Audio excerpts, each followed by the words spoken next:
simpáticas también? No, doctor. ¿Y por qué así segmentados? O sea, segmentados así en grupos de práctica. ¿Ah? Qué raro.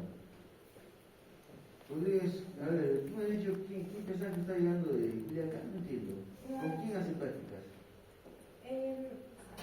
Está con el doctor Quispe Lipa, Quispe Zanca, Rodríguez Calizaya. Están llegando ya. ¿Y por qué Reina? ¿Dónde está Brian? ¿No estás en su grupo? No, no estoy de acuerdo. Rodríguez, ¿dónde está? Rojas Chambilla, También doctor, ya. Zucca Guayata, También. Tiznado. ¿Falta? No sabe. Todos tienen falta, ¿ya? Hemos 2,5 de suficiente tiempo de tolerancia. Bien, permiso incluso. Todos los paredes y Lin. También está bien completa. Vélez Durán. Yirka Coquira. Presente, doctor. ¿Usted no está en Culiacán, señorita? No, estamos tratando con... Yerba. Presente, doctor. Ya, muy bien. Nos compliquemos. Ya este tema, ahora sí, es otra cosa. Es otra cosa, es más importante. Uno que entra a la sala, pues ¿qué será eso? Está bien, a ver, vamos a empezar. Saca, Ángela, comienza, 10 minutos. Doctor y compañeros presentes, ante todo tengan una buena tarde. En esta oportunidad vamos a destacar el tema de malformaciones congénitas del sistema nervioso central y sistema nervioso periférico. En primera instancia vamos a hablar un poco de la embriología, de cómo se forma tanto el sistema nervioso central y el sistema nervioso periférico.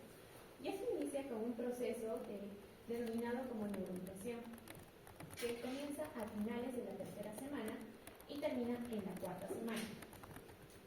Este proceso tiene como objetivo la formación del tubo neural a partir de la placa neural. Como podemos observar en la imagen, tenemos la placa neural que deriva de la capa embrionaria del ectodermo y esta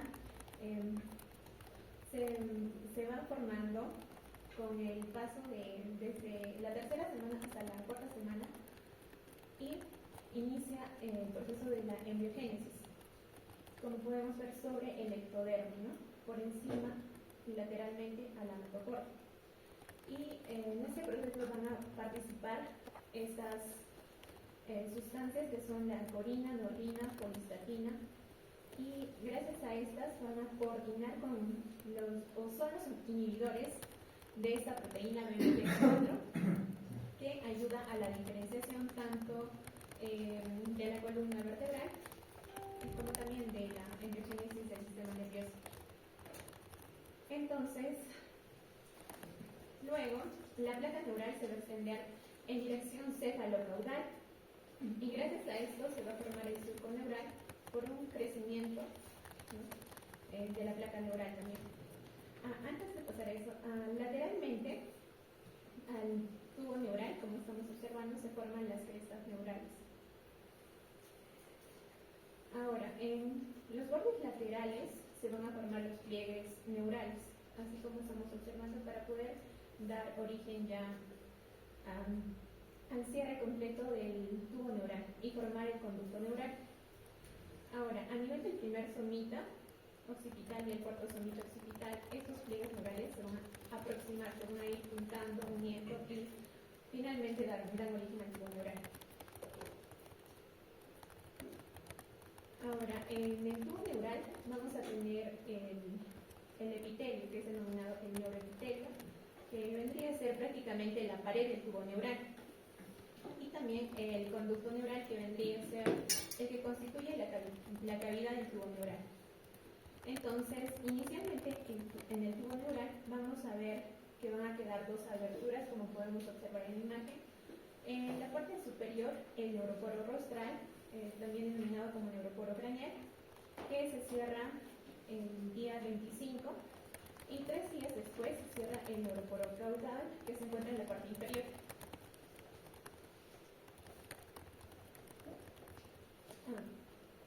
Y vamos a poder apreciar también el conducto neural, que como les he mencionado es la cavidad simplemente del tubo neural que se ha formado. Luego vamos a tener las primeras vesículas, las vesículas primarias, que son tres, que vendrían a ser el prosencéfalo, el mesencéfalo y el rombencéfalo. Estas tres vesículas van a dar origen a las vesículas secundarias. El prosencéfalo va a dar origen al telencéfalo y al diencéfalo. El mesencéfalo no se diferencia, es decir, se va a seguir manteniendo como vesícula secundaria con su propio nombre, que vendría a ser el mesencéfalo. Y la tercera vesícula, el rombencéfalo, va a dar origen al metancéfalo, al mielencéfalo, y la parte más caudal del rombencéfalo va a dar origen a la médula espinal. Ahora, estas 5 vesículas secundarias dan origen a los componentes anatómicos tanto del sistema nervioso central, como es el caso del telencéfalo, que va a dar origen a los hemisferios cerebrales, y estos se van a diferenciar, ¿no? Claro, en sus diferentes partes, como son la corteza, los núcleos basales, el lóbulo olfatorio. En el diencéfalo va a dar origen al tálamo, al hipotálamo, al epitálamo y al subtálamo. El mesencéfalo, propiamente, como les he mencionado, no se diferencia y se sigue manteniendo, y se mencionan solamente las partes que el mesencéfalo caracterizan, ¿no? Como son los folículos, el tegmento, los pedúnculos cerebrales. El metancéfalo sí se diferencia, va a dar origen a la protuberancia anular, ¿no? Y también a la médula oblongada, o también denominada como bulbo aquí. Ahora, estos derivados anatómicos que corresponden a los componentes del sistema nervioso central, no en sí netamente al encéfalo, tienen sus derivaciones del neurocel. En el caso del telencéfalo vamos a poder observar a los ventrículos laterales, a los plexos coroideos, que derivan también del telencéfalo. En el caso del diencéfalo vamos a ver a los derivados del neurocele, como es el tercer ventrículo, y también a los plexos coroideos. En el mesencéfalo ya se va a caracterizar también como derivado del neurocele al acueducto cerebral. Y en el metancéfalo al cuarto ventrículo. Ahora, esta imagen ya corresponde a una parte de la histología, ¿no?, del sistema nervioso central, en el cual vamos a observar lo que son las primeras células que se originan en el neuroepitelio. Estas van a constituir o se van a denominar como neuroblastos. Estos neuroblastos van a abandonar el neuroepitelio. Como estamos observando en la imagen, vamos a tener tres capas, ¿no? Una capa marginal que se encuentra más externamente y una capa del manto, en el cual vamos a encontrar la composición de los diferentes neuroblastos, bipolar, multipolar, apolar, que corresponden o forman parte de la capa del manto. Y una capa más interna, que ya se podría decir que forma parte del conducto del tubo neural, que vendría a ser el neuroepitelio. Entonces, como les estaba mencionando, estos neuroblastos van a abandonar el neuroepitelio, así como se observa en la imagen. Y de esta manera forman toda esta capa del manto. Y esta capa del manto, al estar constituido en su mayor cantidad por somas, van a formar lo que es la sustancia gris. Ahora, como estamos viendo también en la imagen, la capa del manto, que está constituido por neuroblastos, estas células se caracterizan por ser células indiferenciadas y pierden esa capacidad de dividirse y van a emitir sus prolongaciones. Estas prolongaciones que emiten son dendríticas y axónicas y por lo tanto van a dirigirse a la capa marginal. En esta capa marginal van a conformar lo que son la sustancia blanca en sí.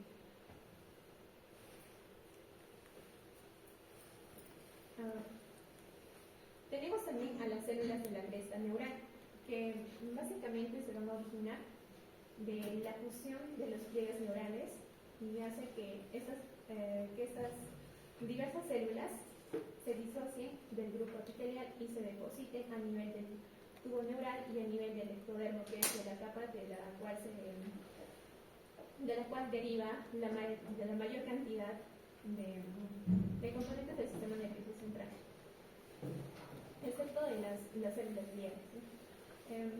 Bueno, estas células se van a caracterizar, uno, por ser mesenquimatosas, ¿ya? Y al tener esta característica, les confiere la capacidad de migrar.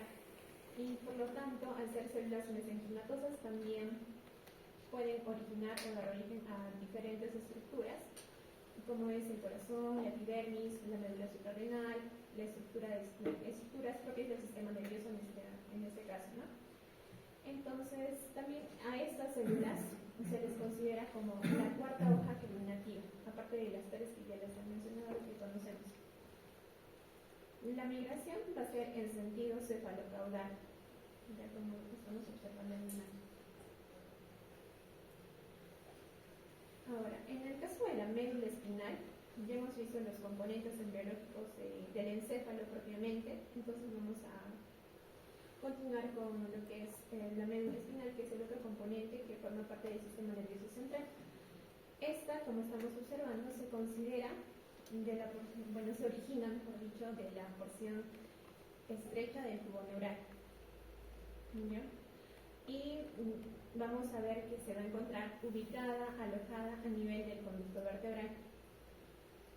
Ahora, va a poseer también un conducto ependimario, por donde va a circular, por donde se va a encontrar, por donde va a pasar el líquido cefalorraquídeo. Y también la porción central va a estar formada a nivel de la médula espinal por sustancia gris, y rodeando la sustancia gris va a estar la sustancia blanca.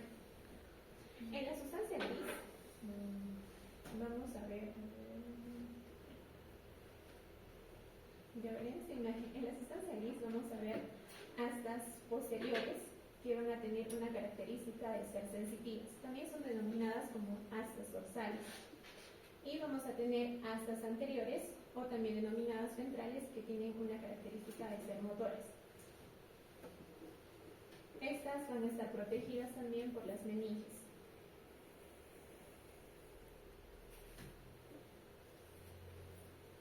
Ahora, continuando con la médula espinal, vamos a ver que tenemos diferentes etapas, ¿no? En esta imagen, por ejemplo, la etapa fetal se encuentra, pero antes de esto tenemos la etapa embrionaria, ¿no? Donde la médula espinal va a ocupar toda la longitud del canal vertebral, y los nervios raquídeos que van a emerger por ahí, entonces van a pasar por el cuarto agujero a ese nivel de la etapa embrionaria. Pero en el feto de 6 meses, en la etapa fetal netamente, va a terminar la médula espinal a nivel del sacro 1. En el recién nacido va a terminar la médula espinal a nivel de la lumbar 2 a lumbar 3. Y en el adulto termina entre L1 y L2. En algunos casos en la torácica 2. Y como estamos viendo, cada vez durante cada periodo que pasa, la médula espinal se va acortando. Entonces, los nervios también tienen que descender a una región mucho más caudal, y entonces vamos a observar ya en el adulto lo que es un conjunto de nervios al momento de que termina la médula espinal, que es denominada como cola de caballo.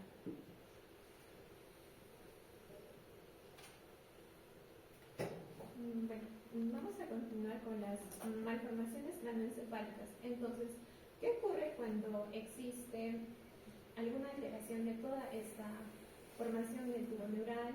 Entonces vamos a pasar a las malformaciones cranoencefálicas. En primera instancia vamos a tener a las malformaciones del desarrollo del cerebro medio y del cerebro posterior. Entonces, cuando hablamos del cerebro medio, vamos a incluir también al mesencéfalo, ¿no? Y el cerebro anterior, el cerebro propiamente dicho. ¿Qué sabemos, señor? ¿Qué cerebro es eso? ¿Quién te ha dicho que hable de esa manera? Cerebro medio, cerebro posterior. ¿Y el cerebro anterior? Sí, vamos a verlo más adelante, doctor. ¿Dónde? Muéstrame, por favor, posterior y positivo. ¿Dónde está el cerebro anterior?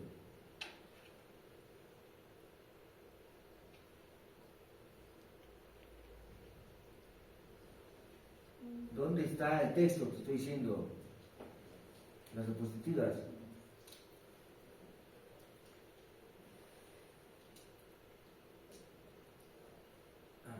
Los examinados del cerebro anterior, medio y posterior. Ahora quiero hablar de medio y posterior. ¿Y el anterior?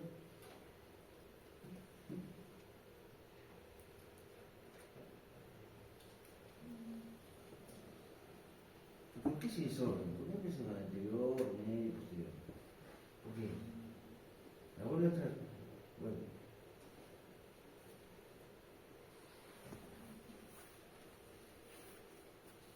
Ya comienzo. Bueno, tenemos la malformación de Dandy-Walker, Ya. que es una condición de anomalías cerebrales en el cual el cerebelo va a ocurrir en el cerebelo y la parte del cerebro responsable de la coordinación de los movimientos está alterada, ¿no? Entonces, esta malformación está asociada al cromosoma 3 y están involucrados en lo que es, como les mencioné, el cerebelo y el cuarto ventrículo. Esta malformación es muy frecuente en el sexo femenino y también es una causa del 10% de las hidrocefalas. Como observamos en esta taxis sagital, vemos una dilatación quística del cuarto ventrículo y una agenesia parcial del vermis cerebeloso, que es característico de la malformación de Dandy-Walker. Ahora, aquí vemos un corte sagital de este esquema, en donde vamos a ver que el 2/3 va a acompañar con una agenesia del cuerpo calloso y también vamos a ver un arrumbamiento de la parte posterior del cuarto ventrículo. También vemos lo que es una aplasia del vermis cerebeloso posterior y generalmente se asocia con meningocele. También vamos a ver lo que es la falta de la apertura del agujero de la gente.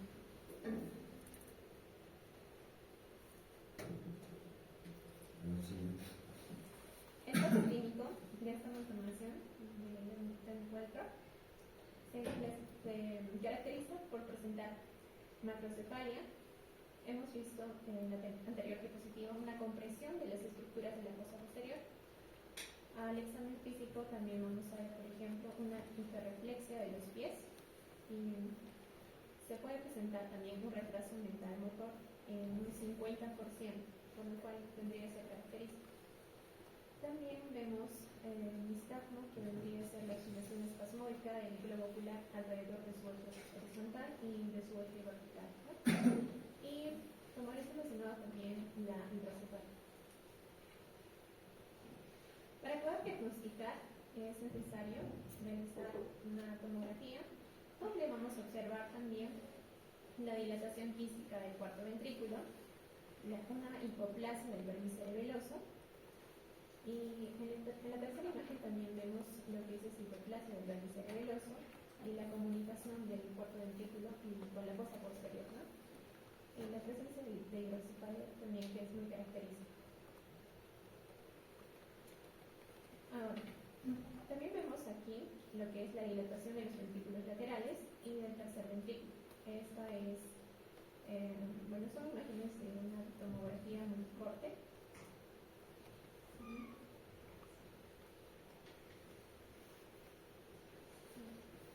Y también vemos una comunicación del cuarto ventrículo y la fosa posterior. Ahora, también un signo característico es el signo de cabeza de alce, como lo estamos observando. Sí. Continuando con el diagnóstico, en este corte sagital de una resonancia magnética vemos la dilatación de los ventrículos laterales y del tercer ventrículo. ¿En qué consiste la malformación de Dandy-Walker? En eso estás, ¿no? Sí. Ya, ¿en qué consiste?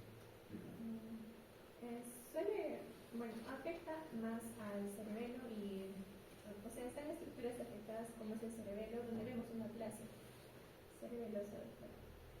Y el cuarto ventrículo Aplasia. también. ¿No es una agenesia? ¿Dónde se aplasia? Hipoplasia, ¿sí? Vamos a decir, ¿y tú le digo? A ver, explícanos qué es, en términos sencillos, qué es tan igual, qué consiste. Ya, lo que vamos a ver consiste en.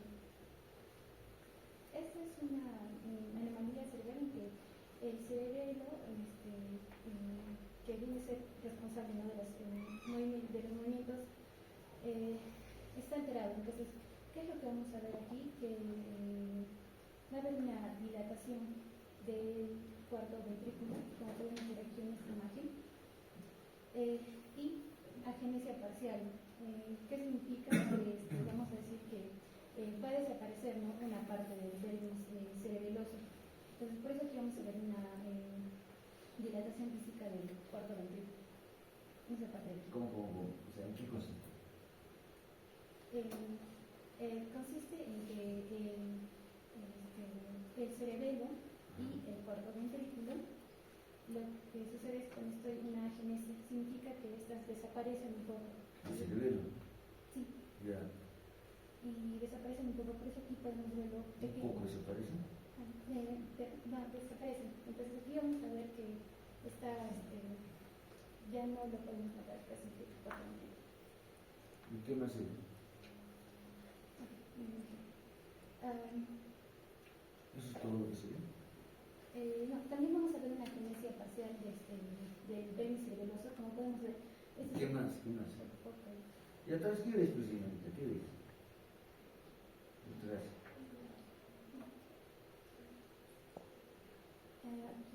¿Eso qué es? ¿Se han preparado o no, pues?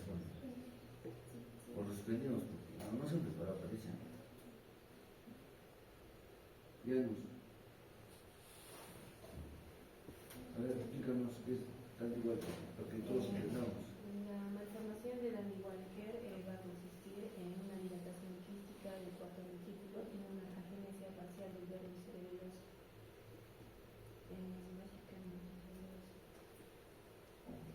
¿Cómo? Una dilatación quística del cuarto ventrículo. ¿El cuarto ventrículo? ¿Qué está dando usted? A ver, ¿quién puede? A ver, tú.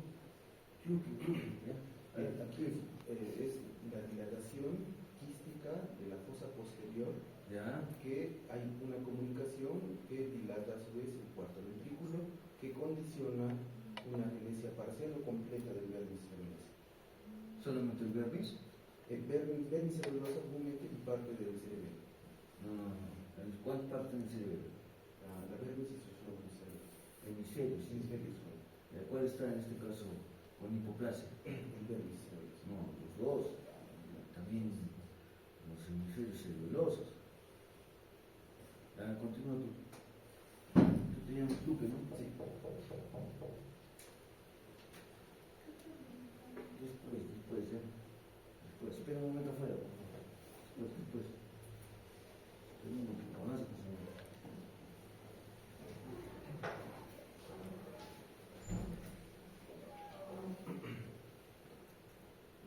En cuanto al diagnóstico, ya habiendo visto la forma de presentación para el diagnóstico en cuanto a una tomografía o una resonancia, ¿cuándo debemos de nosotros de hacer la detección?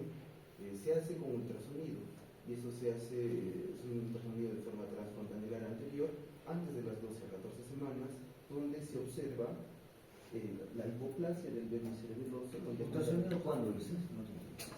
Se detecta mediante el ultrasonido, esto antes de las 12 a 14 semanas. ¿De qué? ¿De nacimiento o de qué? De la vida intrauterina. Gestación. Habla así. De la gestación se puede detectar a partir de las 12 o 14 semanas, ¿no? Intraútero. A la madre se hace la ecografía y vemos el problema que estamos hablando, ¿no? Eso tiene que quedar claro. O sea, ya se puede detectar precozmente en el útero desde la 12ª semana a través de una ecografía, ¿no? Entonces es una ecografía simple, ¿no? Ya, sigue. Donde se observa la comunicación y la dilatación del cuarto ventrículo y la fosa posterior, como observamos en este corte coronal posterior. Ahora, para su tratamiento se habla de derivación ventrículo-peritoneal que nos va a ocasionar una descompresión del quiste a este nivel, en esta técnica, donde con esto que conseguimos una resolución del cuadro de hidrocefalia y ataxia, ¿no? Y además que vamos a encontrar distintos tipos de recidivas y dependiendo de esto pues vamos a tener un mal pronóstico y se puede asociar a otras malformaciones como habíamos explicado al inicio. Ahora, el siguiente tema es la agenesia del cuerpo calloso. Esta también es otra malformación congénita, pero como su nombre lo dice, nos va a faltar la formación del cuerpo calloso. Vemos aquí en la imagen la ausencia de fibras comisurales de conexión entre los dos hemisferios cerebrales, aquí en este espacio, comparado con las de un cerebro normal, donde sí hay las fibras comisurales de conexión entre ambos hemisferios. La frecuencia es de 2 a 1 con respecto al del sexo masculino hacia el femenino y se presenta en 1 de cada 20.000. Y también está asociado a diferentes síndromes. Casi nunca se presenta este síndrome solito, como puede ser directo o indirecto o secundario a otras patologías como en la anterior, en el síndrome del igual. Ahora, clasificándolo, la agenesia de este cuerpo calloso puede ser completa o parcial. Si es completa, vamos a notar la ausencia de la porción anterior, ya habíamos visto en la parte de embriología, y si es parcial, notamos la ausencia de la porción posterior.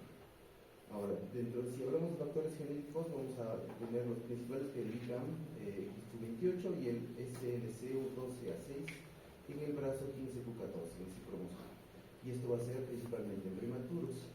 Un factor importante a veces es el síndrome alcohólico fetal, que vamos a notar es un factor importante y común para la mayoría de malformaciones congénitas, como los agentes infecciosos, ¿no? Del factor TORCH, de toxoplasmosis, rubiola, virus y el ricino. Recordemos esto porque lo vamos a tocar en cada una de la mayoría de las malformaciones. Ahora, dentro de los síntomas asociados, tenemos el 15% se va a presentar con alguna anomalía cromosómica, que pueden ser normales y tienen múltiples que van a recaer en un espectro de síndromes, incluso en malformaciones reconocibles, casi siempre. Ahora, tenemos un síndrome asociado, es el síndrome acrocalloso, que va a estar caracterizado por macrocefalia, fontanelas largas, cuello corto, polidactilia y retraso mental, aspectos que nosotros tenemos que evaluar y así nos vamos a dar cuenta. Y también el síndrome de Cox, que es el del cerebro oculofaciosquelético, que también va a haber microcefalia, cataratas, contracturas, crecimiento postnatal severo y retraso en el desarrollo. También se van a presentar en la trisomía 18, en el síndrome de Edwards, ya conocido, en la trisomía 13, el síndrome de Patau y otra vez el síndrome de alcohólico fetal. En cuanto a la clínica, ¿qué es lo que nosotros tenemos que observar? Va a ser, ya habíamos visto que está asociado a muchas anomalías asociadas. Y lo primero, la agenesia aislada casi siempre es asintomática. Como vemos en la imagen, siempre se van a encontrar en las autopsias, no directamente. Muchas veces pasa desapercibido. Los rasgos comunes que podemos darnos cuenta, los faciales dismórficos, ahí nuestra habilidad para detección. También vamos a considerar la microcefalia o macrocefalia. Si hablamos de microcefalia o macrocefalia, que son los que van a ocurrir con mayor frecuencia, así que tenemos que estar atentos a ello. En cuanto al diagnóstico, también se va por ultrasonografía, esto ya a las 22 semanas de la edad gestacional. Aquí vamos a notar la ventriculomegalia, hay una dilatación que nos va a condicionar a observar el tercer ventrículo y una ausencia del cabo del septum pellucino, ¿no? Vemos la dilatación, condiciona una mayor separación o la agenesia de esa conexión intracerebral. Ahora, en cuanto al diagnóstico, tenemos primero una resonancia magnética que vamos a observar ventriculomegalia. Aquí vemos los ventrículos ultradilatados y también la presencia del tercer ventrículo alto. En esta resonancia vemos la simetría ventricular, vemos el lado derecho está mucho más dilatado que el izquierdo, pero ambos presentan la dilatación. Ahora, en cuanto al tratamiento y pronóstico, si pasa desapercibido, vamos a tratar solamente cuando tenemos síntomas y tenemos que hacer un seguimiento, si se pudiera, ¿no? un proceso genético para determinar qué anomalías exactamente están alteradas. pero vamos a tratar nosotros el retraso mental de algún grado, tenemos que evaluar eso, y los hallazgos compatibles con una parálisis cerebral, depende de eso también nuestra manera de intervenir, y más del 50% van a desarrollar convulsiones, ya tenemos que estar atentos a ello, y dentro de los factores predictivos negativos tenemos microcefalia o hallazgos de disgenesia cerebral en la resonancia magnética. Como vemos casi siempre no sobrevive mucho este tipo de pacientes. Ahora, el riesgo de recurrencia en un bebé asintomático es un 5%, ¿no? En el caso de todos los bebés que tienen esta patología y son asintomáticos. Muy bien, con eso hemos terminado con esta parte. Ahora vamos a pasar a las malformaciones del desarrollo del sistema anterior, del cerebro anterior que tenemos. Empezaremos con la craneosinostosis y el encefalocerebro. La craneosinostosis, su concepto es el cierre prematuro de una o varias suturas craneales. La incidencia es de una entre 2.000 niños y casi siempre predomina hasta un 80% en varones. Primero recordemos de manera rápida el tiempo en el cual se van a dar el cierre de las suturas normales, desde la sutura metópica hasta la que es antes del nacimiento, la fontanela anterior, que es de los 9-18 meses, algunos dicen hasta 2.5 años en algunos textos, y las fontanelas posterior y laterales, que es de los 2 a 3 meses. Y se van a clasificar la mayoría, esto ya a partir de los 8 años, de manera de recuerdo. Y cuando nosotros hacemos la evaluación o la inspección, tenemos que considerar que después de los 12 años no se van a separar, aunque hay un cuadro de hipertensión intracraneal. Y para esto, siempre se recuerda la ley de Virchow. Ya ha visto el tema de anatomía en los primeros años, que nos dice que el crecimiento del cráneo se detiene en dirección perpendicular de la sutura cerrada y hay sobreexpansión compensatoria a partir de suturas periódicas. Entonces, en base a este principio, nosotros podemos deducir cómo se van a soldar las suturas o su anomalía.